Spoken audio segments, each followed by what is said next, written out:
La Vinotinto Sub-17, creo que muchos teníamos la esperanza, bueno, ¿cómo no tenerla? Si llegaste hasta el minuto 89 empatando el partido y con la clasificación al Mundial de Qatar allí en la mano. Para los que me estaban preguntando más temprano, les voy a recordar cómo es el sistema de clasificación a esta Copa del Mundo. FIFA decidió aumentar el número de países participantes a 48, son 48 participantes. ¿Qué ocurre? Que lo que antes conocíamos como el hexagonal final, del cual iban solamente 4 por CONMEBOL, se amplió a 7. Eso hace que, bueno, de la ronda de grupos, que son 2 grupos de 5, los 2 primeros van a ir directo a la Copa del Mundo. Era lo que estaba buscando Venezuela hoy. Asegurarse ir directo desde la ronda de grupos. Los 2 primeros de cada grupo van al Mundial, pero además juegan un Final Four para decidir el campeón de la CONMEBOL en la categoría Sub-17. Ahora, como son 7 cupos, quedan todavía 3 cupos pendientes y son los que van vía repechaje. Para ir al repechaje, ¿qué es lo necesario? No quedar de último en el grupo. Ya Venezuela aseguró ir al repechaje, como lo aseguró Brasil, como lo aseguró Ecuador, porque nadie está clasificado todavía al Mundial. Venezuela está obligada a sacar la clasificación en el último partido frente a Uruguay y ahí irse a la clasificación directa. Lo bueno es que Venezuela depende de sí misma. Venezuela no depende de nadie para clasificarse. Hoy hubiese sido ideal porque un empate ya alejaba a Brasil de toda posibilidad de arrebatarnos el lugar que lograra Venezuela y le aseguraba la clasificación directa a la Copa del Mundo. No que le arrebataba a Brasil la posibilidad, pero sí nos aseguraba a nosotros no perder siquiera el segundo puesto. Eso era lo que hoy se hubiese logrado con el empate. Venezuela estuvo muy cerca de eso. Y bueno, lamentablemente no se logró, pero queda pendiente el partido contra Uruguay. Uruguay es el último de grupo, no jugó en esta jornada porque descansó. Ecuador derrotó a Bolivia y Ecuador ahora está junto a Venezuela y junto a Brasil luchando por 2 cupos de los que van directos. Yo entiendo bien el planteamiento que hace Osvaldo Vizcarrondo. De hecho, hay muchas cosas que me gustan de esta selección sub-17. A ver, por la forma como juega, por la idea de Vizcarrondo. A ver, los que vimos jugar a Vizcarrondo era un gran defensor central. Un grandísimo defensor central. Y obviamente, cuando tú tienes un entrenador que fue central, sus conceptos de fútbol suelen ser muy defensivos. Y ciertamente es defensivo Osvaldo Vizcarrondo, pero me encanta el planteamiento. A ver, cuando yo veo que sale un 4-3-3 que adelanta mucho a los laterales, lleva a los carrileros muy, muy arriba. Hoy yo por lo menos veía cómo Davis estaba muy proyectado por un lado. Venezuela para la salida desde el fondo era saliendo con el arquero, me acuerdo. O sea, normalmente cuando se da la amplitud a la salida de un equipo desde el fondo, el que baja es el 5 y se pone en medio de los centrales se abren. Eso es lo que se llama dar amplitud en la salida y eso permite adelantar a los laterales. ¿Qué es lo que hace este equipo de Osvaldo Vizcarrondo? No baja con el volante de contención a ponerlo en la mitad de la pareja de los centrales para que se abran. No, la amplitud se la da sacando al arquero. Eso es algo que se usaba mucho, sobre todo en la década de los 80.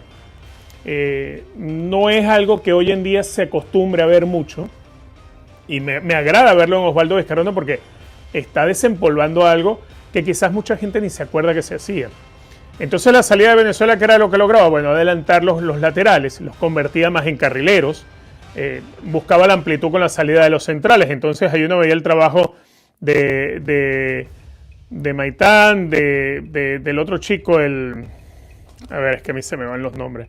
El otro central por izquierda. Bueno, lograba la amplitud necesaria para poder encontrar la salida y hacer que Brasil se alejara.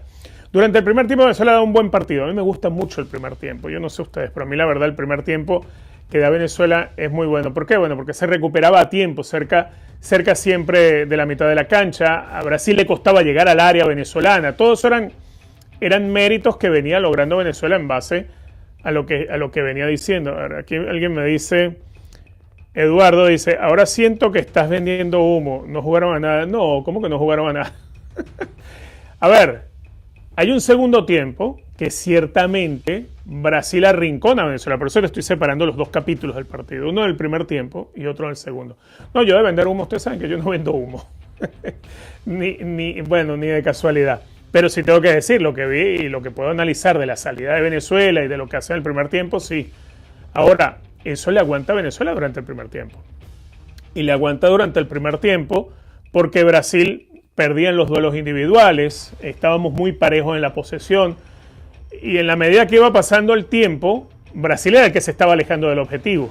Ahora, lo que yo sí veo sucede en la etapa de complemento es que cuando el partido se le empieza a ir el tiempo a Brasil, Brasil sí va y arrincona a Venezuela. Y creo Venezuela comete el error de dar un par de pasos atrás y más el empuje con gente que intentó hacer Brasil, no terminaste dando 2 pasos atrás, terminaste dando 3 y 4 y 5. Entonces Venezuela terminó muy metida en el área.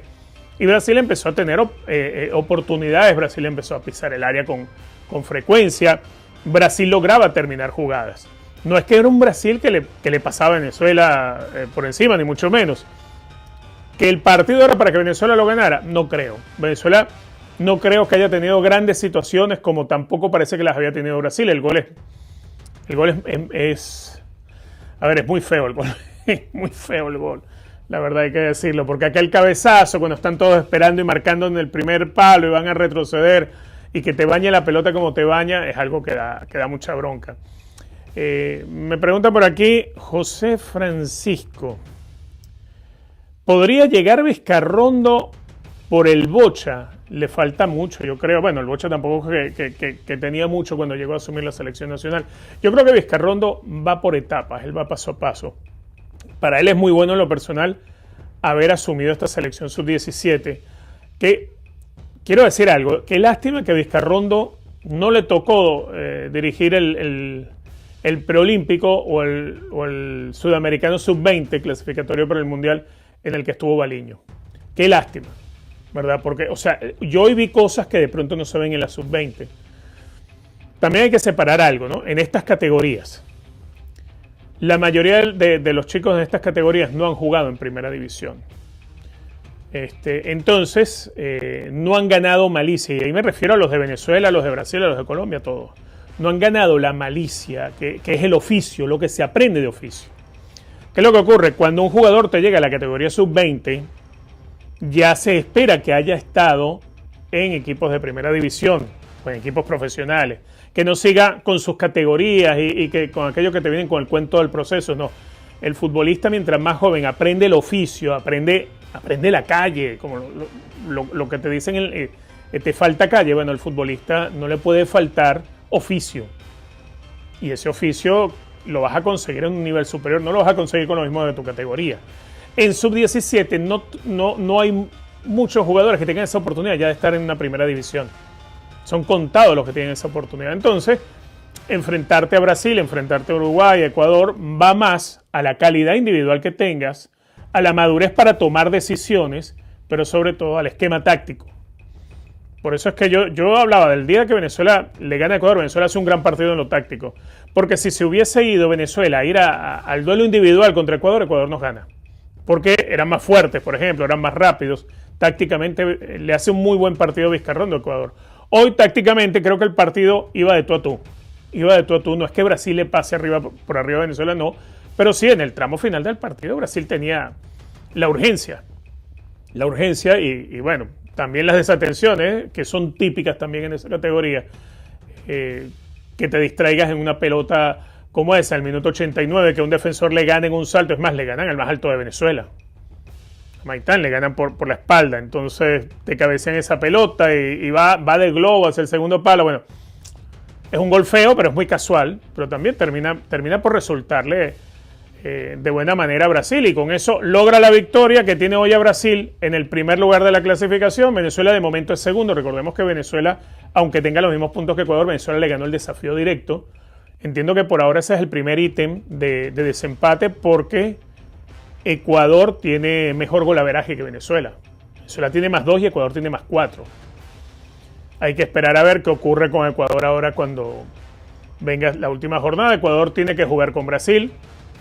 No se pueden confiar de buscar un empate, por ejemplo, Brasil y Ecuador, porque Venezuela podría ganar y llegar a 9 y sacaría a uno de los dos, sacaría a Ecuador precisamente. Entonces, ese partido entre Brasil y Ecuador, ambos van a salir a buscar la victoria. El empate los puede dejar fuera a los dos.